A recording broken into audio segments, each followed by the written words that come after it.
So in this video, the moon is setting, and so I'm gonna go ahead and try to capture the moon. Really quick moonshot comparison. Canon 7300, Tokina 80 to 400 with a 2x teleconverter. Let's get to it. One of the things that's really amazing to me is, so let's go ahead and press record, and I want to show you something, right? This is at 70 millimeters, and I'm going to put on, this is on manual focus, and my minimum focusing distance is right here. So this is a bokeh ball, not a bokeh ball. This is one of the lanterns, and just beyond arm's reach, right here, just beyond arm's reach is the minimum focusing distance. This is at 70 millimeters. So watch what happens. So I'm going to bring it to 100, and suddenly,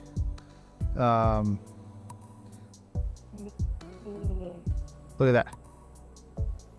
So 70 to 300. This is at 300 millimeters, and this joint is, that's how close it is. Now, right now, you'll notice that stabilization is disabled. So I'm going to go ahead and enable stabilization.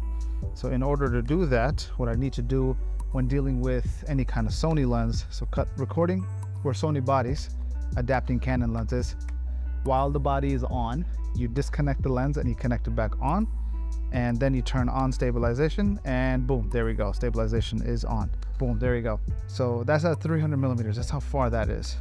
I'm gonna bring that shutter speed down just a little bit. So 60, 50, 40, 30, boom. Now all the flicker is gone. So at 30, one shutter 1/30, I can't do this.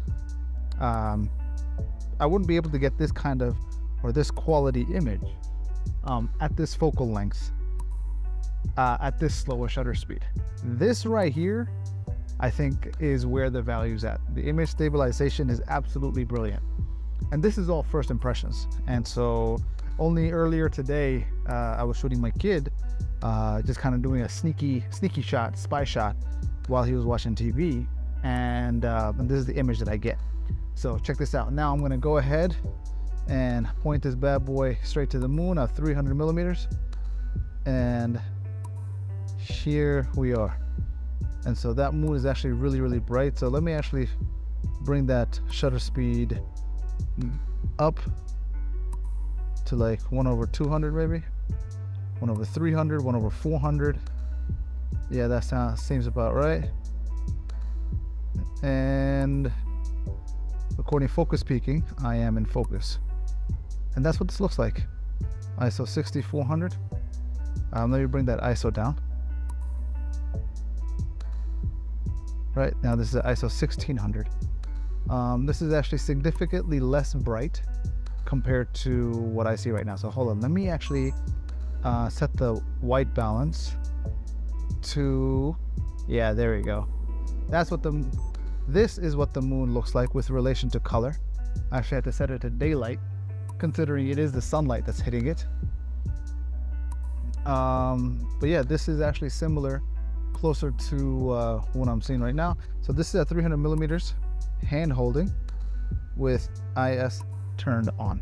That's what this looks like. Seated in a position. Now I'm gonna turn stabilization off. Stabilization on. That's the difference. Stabilization off. Right? Stabilization on. There you go. So on a Sony camera, if I turn off the stabilization, then turn active stabilization back on, then I turn on the actual lens stabilization, it disables active stabilization, and I actually have no stabilization, but I get that digital crop. So something to be cognizant of. So yeah, this is what that looks like. I can adjust my brightness a little bit. If I bring the ISO up to 32,000, you can see potentially the outline of the moon right there. Turn off the digital stabilization and turn on lens stabilization. Press turn on, boom, there you go. Now we've got the lens stabilization enabled. ISO is cranked way high, and there you go. Go back to ISO 2500. 3200. There you go. And all of this is hand holding. The IS on this is phenomenal.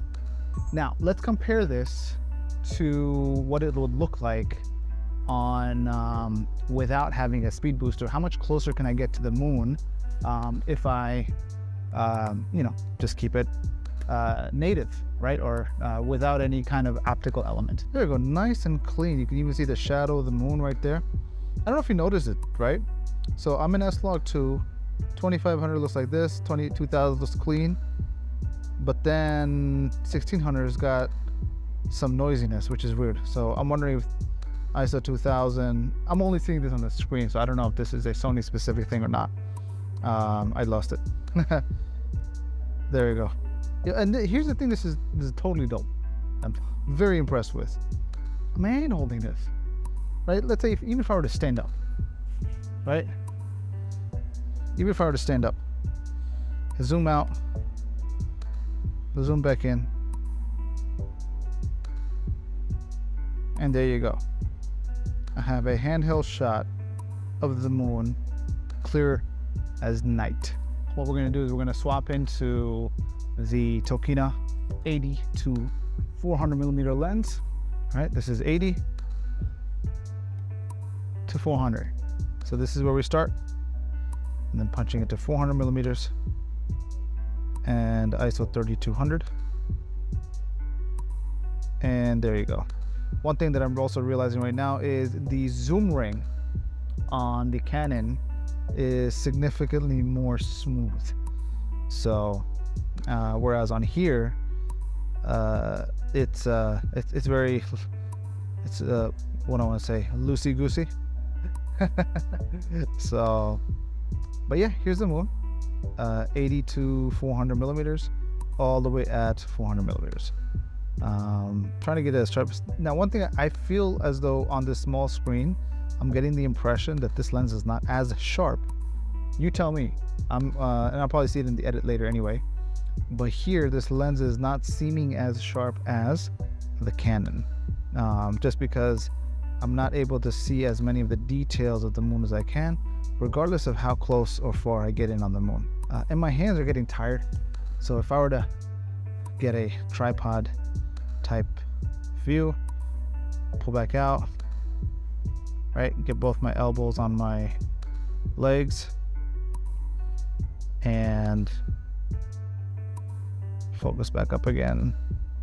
Boom, there we go. It's not a bad shot. There you go. I think that's pretty good. ISO 3200. All right, now let's get the 2x teleconverter and get this to 800 millimeters. See what that looks like. That coupled with the 1.4x so right now this is 400 times 1.4 because of the active stabilization that I've enabled. So let's now add another 2x to that. Now this company, Telephoto, is actually, to my knowledge, if I'm not mistaken, they are owned by Tokina.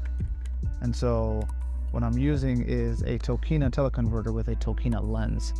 And so here we go. We're at 180 millimeters, 160 millimeters times 1.4x. So you can do the math.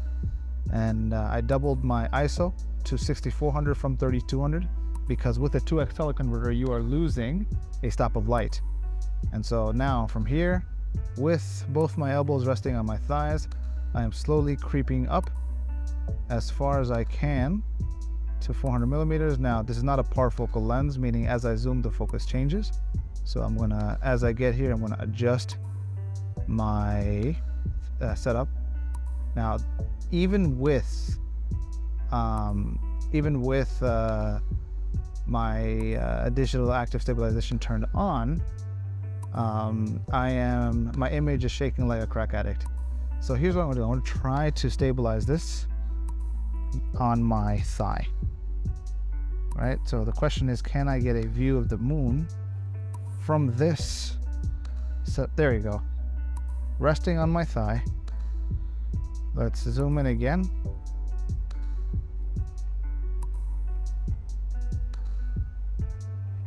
So really 800 times 1.4.